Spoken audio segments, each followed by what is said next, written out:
नमस्कार दोस्तों, स्वागत है आपका हमारे चैनल पर। आज हम डुबकी लगाने वाले हैं उस महान सूर्यवंशी क्षत्रिय की कहानी में जिसने न सिर्फ राजपूताना की शान बढ़ाई बल्कि पूरे भारत के इतिहास को हमेशा के लिए बदल दिया। उनका नाम है सम्राट पृथ्वीराज चौहान, जिन्हें लोग राय पिथौरा भी पुकारते हैं। प्राचीन ग्रंथ पृथ्वीराज विजय और अन्य स्रोतों में उन्हें सूर्यवंशी बताया गया है।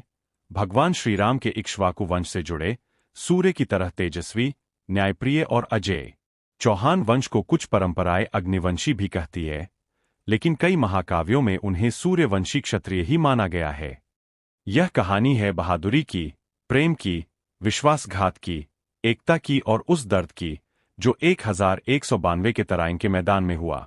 दोस्तों, अगर आप तैयार हैं तो कमेंट में जय पृथ्वीराज लिखें। लाइक और सब्सक्राइब करना न भूलें। चलिए शुरू करते हैं। पृथ्वीराज का जन्म 28 मई 1166, कुछ स्रोतों में 1168 में हुआ था। जन्मस्थान गुजरात था, क्योंकि उनके पिता सोमेश्वर चौहान गुजरात के चालुक्य, सोलंकी दरबार में पले बड़े थे। माता रानी कर्पूरा देवी कलचुरी राजकुमारी थीं। उनके छोटे भाई हरिराज भी थे। बचपन से ही पृथ्वीराज असाधारण थे।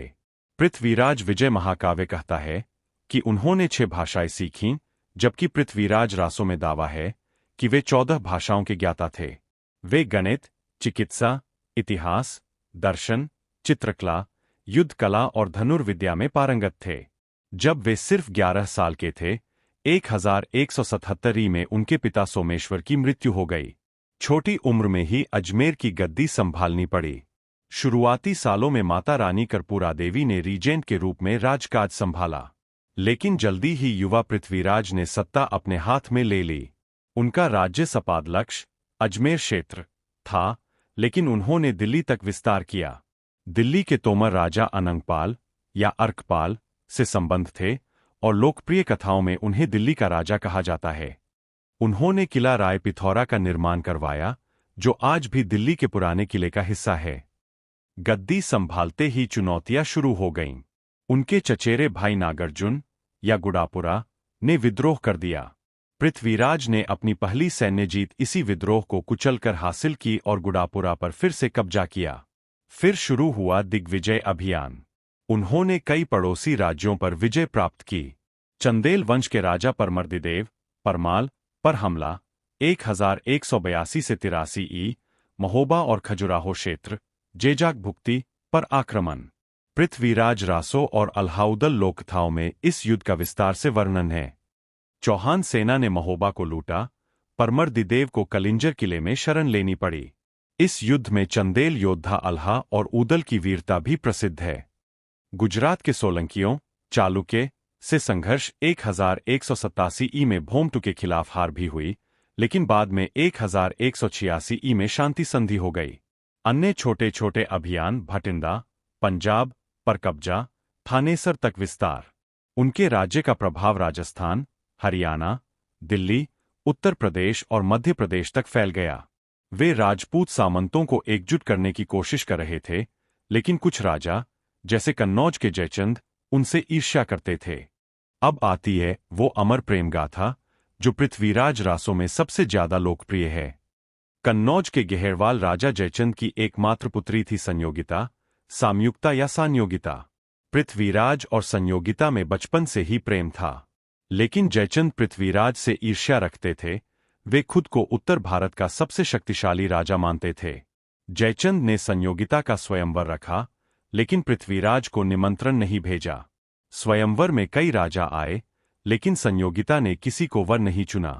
कथा कहती है कि उन्होंने पृथ्वीराज की मूर्ति या छवि पर माला डाल दी। पृथ्वीराज ने साहस दिखाते हुए अपनी छोटी सी सेना के साथ स्वयंवर में घुसपैठ की, संयोगिता को हरण कर लिया और घोड़े पर बिठाकर दिल्ली अजमेर ले आए। चंद बरदाई और उनकी सेना ने जयचंद की सेना को रोका। यह घटना राजपूत इतिहास में साहस और प्रेम की मिसाल बनी, लेकिन इससे जयचंद की दुश्मनी और गहरी हो गई, जो बाद में तराइन के युद्ध में घातक साबित हुई। यह प्रेम कहानी आज भी गीतों, नाटकों और फिल्मों में जीवित है। पश्चिम से खतरा बढ़ रहा था।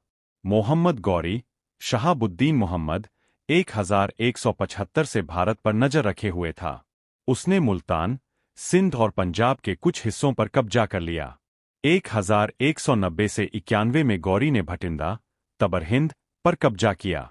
पृथ्वीराज ने इसे चुनौती माना और राजपूत राजाओं का गठबंधन बनाया। तराइन का प्रथम युद्ध 1191 ई, तरावड़ी, हरियाणा के पास। पृथ्वीराज की सेना में घुड़सवार, हाथी और तीरंदाज थे। युद्ध में राजपूतों ने गौरी की सेना को बुरी तरह हराया। गौरी घायल हो गया और लगभग पकड़ा गया। पृथ्वीराज ने क्षमा कर दी और उसे जाने दिया। कई योद्धाओं ने सलाह दी थी कि शत्रु को मार डालो, लेकिन पृथ्वीराज ने कहा, भागते हुए शत्रु पर पीछे से वार करना क्षत्रिय धर्म के विरुद्ध है। यह जीत पूरे उत्तर भारत में जश्न का कारण बनी, लेकिन यह उदारता बाद में महंगी साबित हुई। गौरी वापस गया, लेकिन हार का बदला लेने के लिए बेहतर तैयारी की। उसने अपनी सेना को तेज तुर्की घुड़सवार तीरंदाजों से मजबूत किया और रणनीति बदली। द्वितीय युद्ध 1192 ई, फिर तराइन के मैदान में। इस बार गौरी ने रात के अंधेरे में या धोखे से हमला किया। राजपूत सेना थक चुकी थी। कुछ सामंत, जयचंद समेत, ने पूरा समर्थन नहीं दिया। पृथ्वीराज की सेना हार गई। पृथ्वीराज को पकड़ लिया गया। ऐतिहासिक स्रोत कहते हैं कि उन्हें अजमेर ले जाया गया, जहां गौरी उन्हें वासल, जागीरदार बनाना चाहता था, लेकिन पृथ्वीराज ने विद्रोह कर दिया और मार दिए गए। पृथ्वीराज रासो की प्रसिद्ध कथा। गौरी ने पृथ्वीराज को अंधा कर गजनी की जेल में डाल दिया। उनके दरबारी कवि चंद बरदाई वहां पहुंचे। गौरी ने पृथ्वीराज को शब्दभेदी बाण चलाने की चुनौती दी। चंद बरदाई ने गौरी की तारीफ में कविता गाई, जिससे पृथ्वीराज को गौरी की सटीक स्थिति का अंदाजा हो गया।